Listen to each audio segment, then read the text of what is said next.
Good evening, everybody, and welcome back to Red Devils TV. So, we've had breaking news today that David De Gea is set to leave Manchester United on a free transfer. Now, with David De Gea, it is a bit of a difficult situation, in my opinion, because for me, David De Gea is one of them players who is going to be considered as a club legend. In my eyes, I say he does deserve that title. But here's a question for the audience. Is the name legend, or the title of the word legend, is that being thrown around too much lately? But for me, David De Gea, despite him not winning major trophies and a lot of trophies, he's considering he's served over a decade of his career at Manchester United and he's only won under 10 trophies. So people are going to frown upon that. And over the last probably 3 seasons now, so many people have criticised David De Gea, saying he's not a good goalkeeper. So in this video, I'm going to quickly review on David De Gea's time at Manchester United. So, as we know, David De Gea has won a few major trophies for Manchester United. He's got 1 Premier League title to his name, 2 FA Cups, 2 League Cups, 1 FA Cup, 3 Community Shields, and a Europa League. So the amount of trophies that David De Gea has won 12 years at Manchester United. Now, unfortunately, David De Gea, considering he's probably been one of our best goalkeepers in our history, he holds the clean sheet record for Manchester United. So I personally feel like that his title of legend does deserve to be up there, in my opinion. Lucas says, "Hi, how are you? How are you doing, mate?" He says, "I'm good, man. You okay?" Yes, mate, I'm all good. So anyway, but with David De Gea, I personally feel like he's one of them goalkeepers and one of them players in our fan base that does get overhated. He is very heavily criticised, in my opinion. And I do think he's a good goalkeeper. And I do think he does have his flaws, as obviously being his distribution and coming for crosses.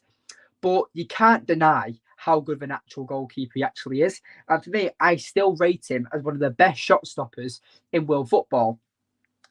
But with the distribution errors, that just leads him to get so much hate, in my opinion. So, with David De Gea, is he one of the greatest goalkeepers we've had at Manchester United? And that's up to the audience to make. Because for me, I personally think he is. Because Kasper Schmeichel, very good goalkeeper, but also had his issues. Edwin van der Sar, a brilliant goalkeeper, but had his issues. So for me, I personally feel like with David De Gea, it's one of them situations where you look at either statistics or you look at what it actually means to be a legend, because we've got players who have played previously for Manchester United who we consider legends, who weren't very good by winning trophy wise. For example, I mean, you think of Kinchelskis. He was brilliant for Manchester United, and is he considered a legend? I'm not too sure, and that's how I want to look at it, really.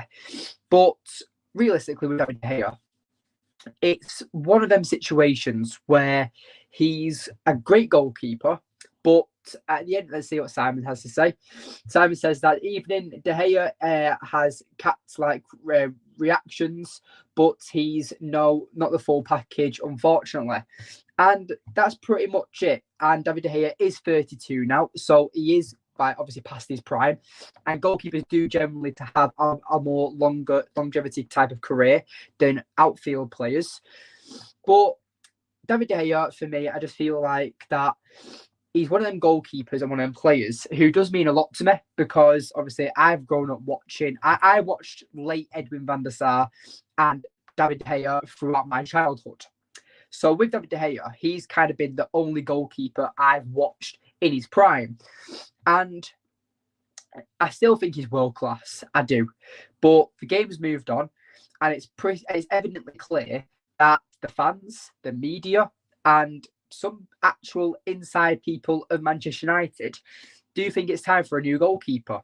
And this is where I look at it now. If Manchester United are now willing to allow David De Gea to leave on a free transfer, we've now got to get a very good goalkeeper, because David De Gea, you can't just replace him like that. You have to scout and find a perfect replacement, even that an upgrade. You can't go out and get Jordan Pickford or keep Dean Henderson. You have to go for a player that's just as good as David De Gea is. So for me, I personally feel like with David De Gea, he's one of them players that I just feel like that we can't not not replace him, if that makes sense. So if we're going to leave him on a free transfer, the only goalkeeper we have left at the club is Tom Heaton.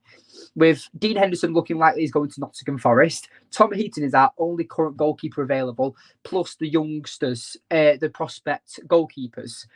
So the thing is that United are currently struggling to sign players. Obviously, we've recently dropped out of the deal with Mason Mount. Rasmus Højlund is now priced at £100 million.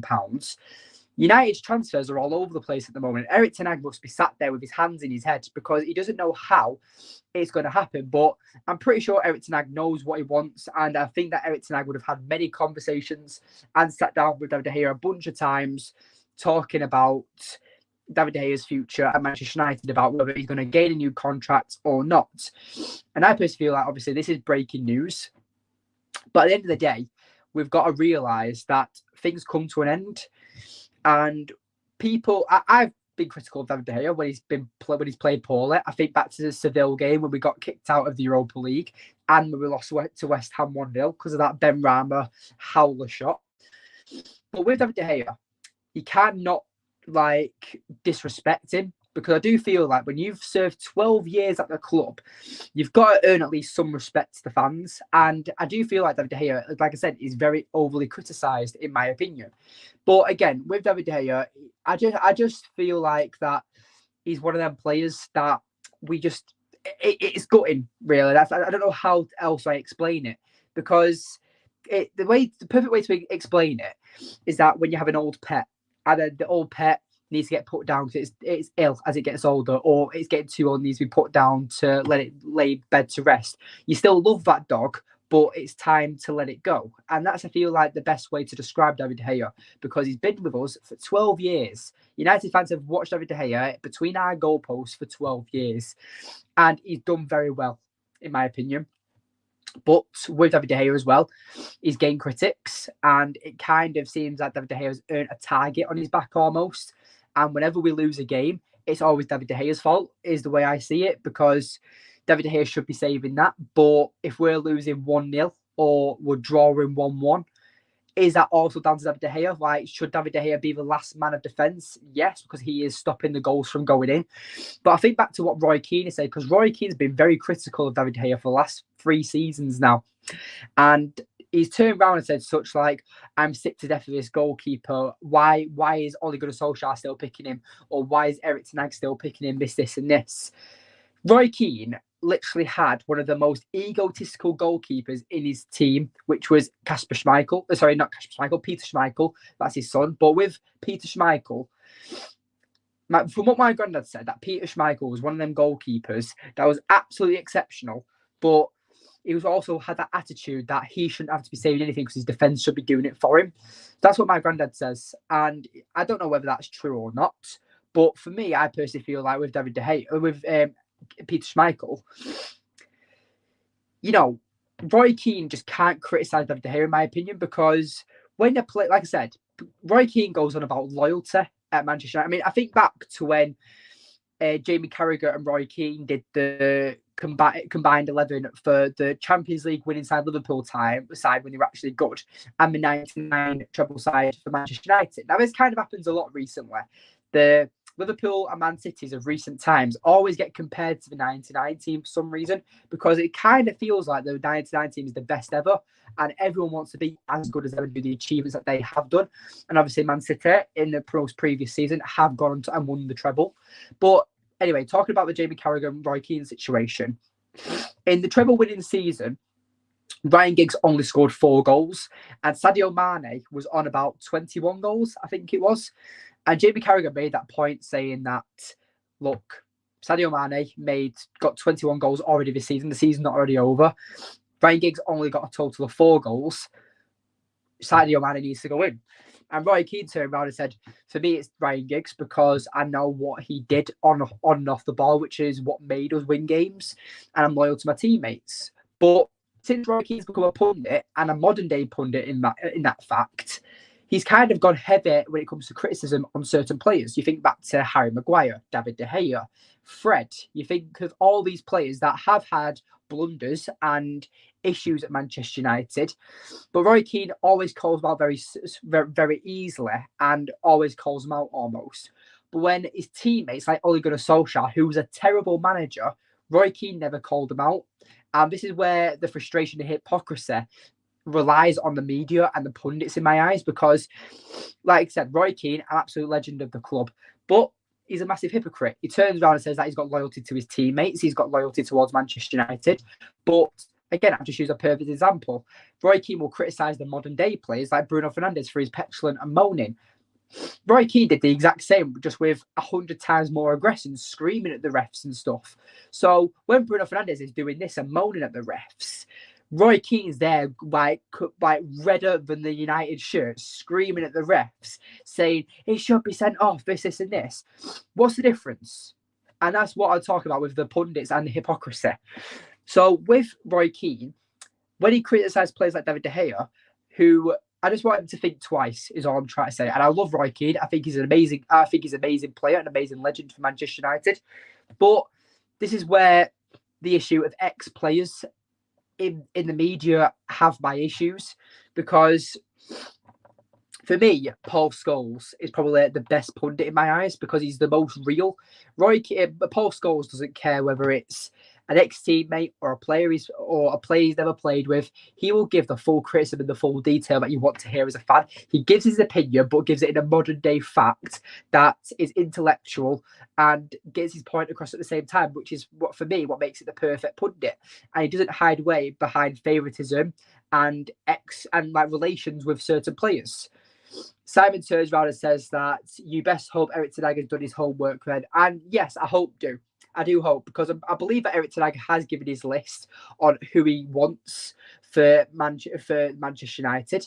But at the end of the day, it all comes down to the Glazers. Now, the sale has massively put a halt on the process of Manchester United's player sales and players that we're bringing in. But also, at the end of the day, what can we do? Because this is what I'm saying now. United have gone an entire season without a striker, right? And we've got third somehow. We've done really well this season. We've now got David De Gea, who also got the Golden Glove in the Premier League for the most clean sheets, by the way. So it's not like he's not won any individual awards recently, because you think back to the 2018 season when he won Sir Matt Busby Player of the Season. And this season, he's won the individual award of Golden Glove, where he gets the most clean sheets in the Premier League. So realistically, David De Gea for me is a very overhated player. And I personally feel like that he deserves a lot more respect. Simon says they're overcritical. I agree. Exactly. And I'm going to guess that's about the pundits. But with the pundits, this is kind of going a bit off topic.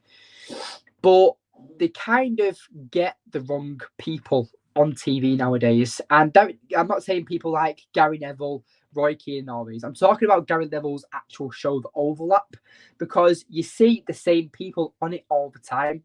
And my dream is to go on The Overlap. I would love to go on a TV show or a show that's high level and get that much exposure and be able to talk to fans as passionate about their clubs I am with mine. But you see the same people every single show. It's always Adam McCullough, the guy off City, the guy off Liverpool, and Arsenal Fan TV. It's always the same guys.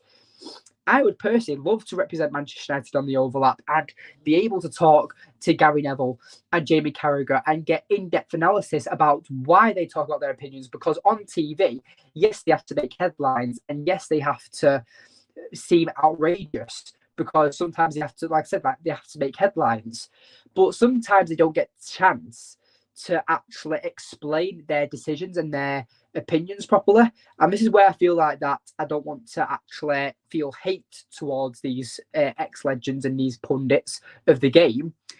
But as well, I just feel like that because they feel like they're ex-players and they've been involved, they've been in the battlefield, they've been at war, and they've done it for majority of their lives. I've done very well at it.